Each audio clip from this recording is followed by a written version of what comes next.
Welcome back to the channel, everyone. So today we're going to talk about what you can do if your motorcycle doesn't come fitted with cruise control from the factory and you want to retrofit something to your bike to allow you to cruise at constant speed across a long distance.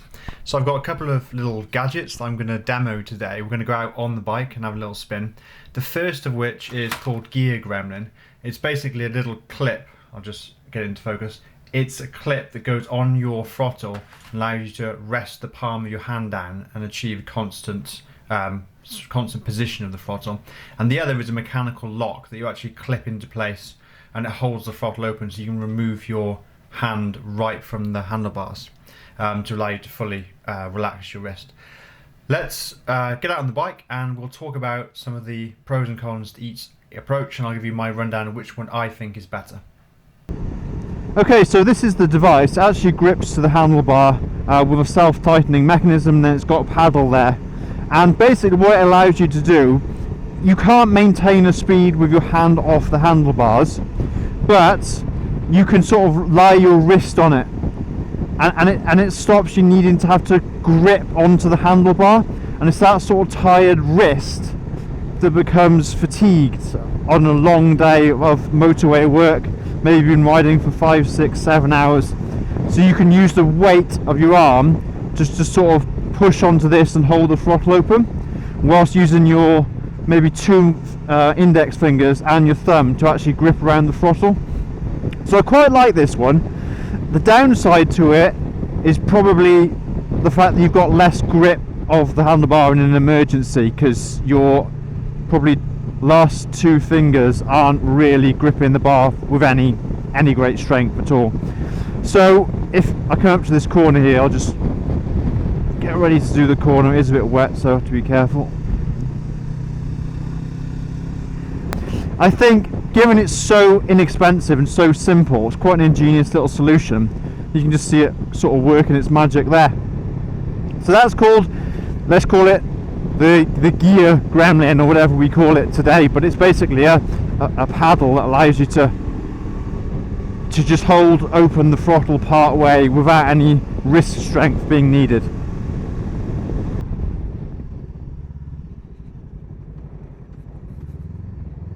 Okay, right, next thing we're going to do is remove the paddle, and we're going to fit a throttle lock. So actually come out in the rain for you guys today. It is not a nice day. Get the visor up, get some tools out, which are not in my camera bag, are they? Gear Gremlin Cruise Control it's called. Okay, so let's remove this device like so. Oh man, it's blowing a gale. Okay, so we'll remove that one, and now we're going to fit the throttle lock. Now throttle locks also come in various different designs, but this is a very inexpensive one. It's a little bit plasticky feeling, but basically you've got, hopefully you can see this, you've got a clip here which mounts onto the handlebars. That's on quite tight. I did have to modify that with little pieces of rubber. Then what we'll do is undo this mounting screw at the top. Oh, the sun's come out for me.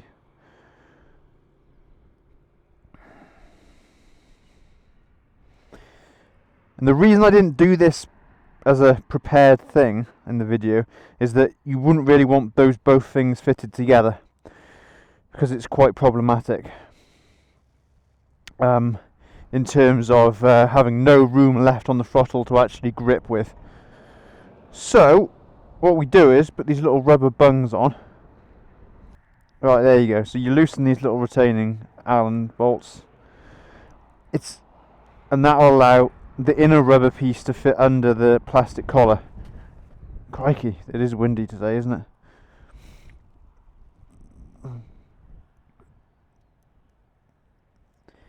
So let's pull these little retaining things out a little bit. And hopefully, bit of luck, it's a nice snug fit, which is what you want, because it's called a throttle lock. Now you push that as close as you can to the edge of the throttle, swap my Allen keys over, mount that there,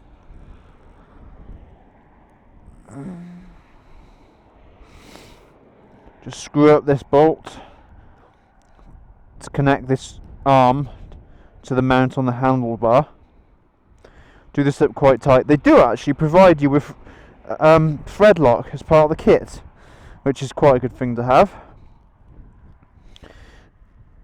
Okay, now switch back to the very small Allen key again, and I'll quickly tighten up these retaining little Allen bolts, and that will then tighten into the rubber gripper, which is actually holding our grip on the throttle.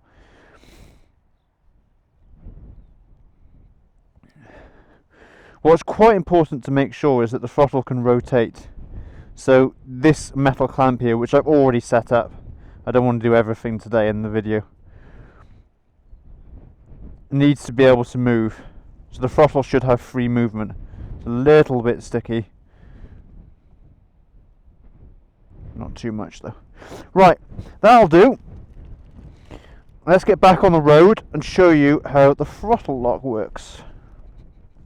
And we'll talk about some of the advantages and disadvantages of this device. Oh, nice warm gloves. Right, we're off again. Now you can see the throttle lock as fitted to the motorcycle. Just helmet down so you can hear me. So, this one actually impedes your gripping of the throttle at the end nearest to the motorcycle itself, this end. You do have to get used to this, it's a bit of a pain. I think other designs are available where perhaps this collar isn't quite as prominent. It will also depend on your grip. So you see my grip's actually got kind of a funnel where it widens gradually. If you had fancy grips, maybe domino grips, with a very thin collar on it, then perhaps this could move closer to the indicator switchgear, and then maybe that would be a little bit better. But never mind, that's how it's fitted on my bike. Now what we'll do, we'll just drop down the gears, put it into third, we'll hit the speed limit, or a little bit under, 27 miles an hour, and I'll lock the throttle by pulling this little lever down. Now we've tightened up the metal ring around the plastic collar, and it'll try and keep the throttle, well, what it will do is keep the throttle in a set position. As you can see, it's not working very well, and I'll come along to talk about that in a little minute. Okay, so we've got a straightaway, so we're in fourth. Let's try locking the throttle again. Right, now we've kept the throttle locked open, which just means that hopefully the bike will maintain a speed. Unfortunately, it doesn't quite work as well as that, because when a bike like this with a 500cc engine begins to slow down, it almost like kicks off a cycle, a negative spiral. It begins to chug in that gear, loses power and torque, and then slows down further, because remember, you're only locking the throttle. It's not as sophisticated as cruise control. So what you need to do is have the throttle quite open, or be riding a bike with quite a torquey engine, so it can really pull even though the revs drop. So my problem is, when the revs drop, the throttle lock isn't as effective.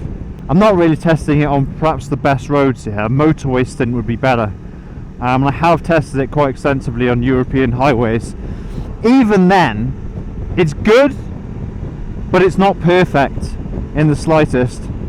So let's put this into fifth, and I'll attempt to lock the throttle again. I mean, this is quite a dangerous operation as well. You've got to remove one hand here, come all the way across, lock it, and then you may be lucky and maintain a speed, but in my case we're beginning to bog down, and maybe you can see 40 miles an hour, 39 miles an hour, we're dropping down, at which case you've got to release the lock, which I use the other hand for.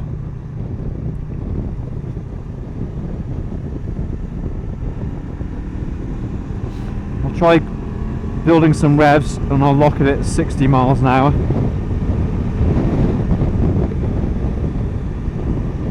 Okay, so that's better. So cruising at 60, it seems to hold a little bit better. But it's still... Is it maintaining? It's maintaining 57. You can flick it off with one thumb, but I found that a little bit problematic as well, because it would sometimes jerk the throttle off. It's just not an ideal design, really, a throttle lock. The other problem with a throttle lock is, if you are in an emergency situation, like a car pulls out, or you're on a motorway and traffic merges from a junction, then your problem then becomes you've got to disengage the throttle in a much slower process, rather than just, oh, hey mister. I think if you were in a area of the world where there wasn't much traffic, and maybe you were in the US or up in Norway or somewhere really isolated, then the throttle lock could work for you. But in busy situations in traffic, it's not good at all, really. You also lose some control of the motorcycle because you can't grip as much of the handlebars as perhaps you could before. So it's not ideal. So to conclude, out of the two devices, I have used the throttle lock on a tour. It kind of got me out of a bind. It's like an emergency use, really. If your wrist is really sore and you know you've got another couple of 100 kilometers to go, you need to get somewhere, maybe to your accommodation for the night, then it can get you out of a bind. But it's really fiddly. To be honest, it's a little bit dangerous. I think it's a little bit dangerous. It depends on the motorcycle you've got as well. Depends on the torquiness of the engine, how well it'll work. You may be able to get another design. I mean, write in the comments if you know there's a better design than the one I've got. I mean, mine's quite a cheap plasticky one, which just about does the job I need it to. So out of the two devices, I'd probably recommend going for the Gear Gremlin, and a lot of people have written really good feedback about it. They say it saved them and really saved their wrist fatigue over long journeys. So if I was to pick the two, and I will be picking the two for my next tour, I mean, I've got this now, so it's, you know, I've got it to hand if I need it. I would go for the Gear Gremlin. I think next time I'm going to take that. Oh, there you go. Nice view of the Malverns, isn't it? I would take that device on the next go round when we go do some long distances. So that's what I'll be doing. But yeah, let me know if you've got any other suggestions. So yeah, I mean, what are your options really? Buy a bike with cruise. On the very few chances you can fit it, you can retrofit a kit, either second hand or directly from the manufacturer at quite some expense, or you fit one of these sort of little gizmos and yeah, see how you get on. And mine out of the choice of them would probably be the Gear Gremlin. Other names and brands are available. Alright guys, well I hope you enjoyed that little rundown. I hope I covered everything. Please leave a like on the video if you're happy with what we're putting on the channel and want to see more of it. Maybe it entertains you, maybe you find it interesting. Then please consider subscribing. It's a bit of a motivation for me when I see a couple of people subscribe after a video, and that's a nice morale boost. And yeah, I'll catch you in the next one, and hopefully it'll be a bit more sunny when I'm speaking to you next. Alright guys, I'll catch you next time.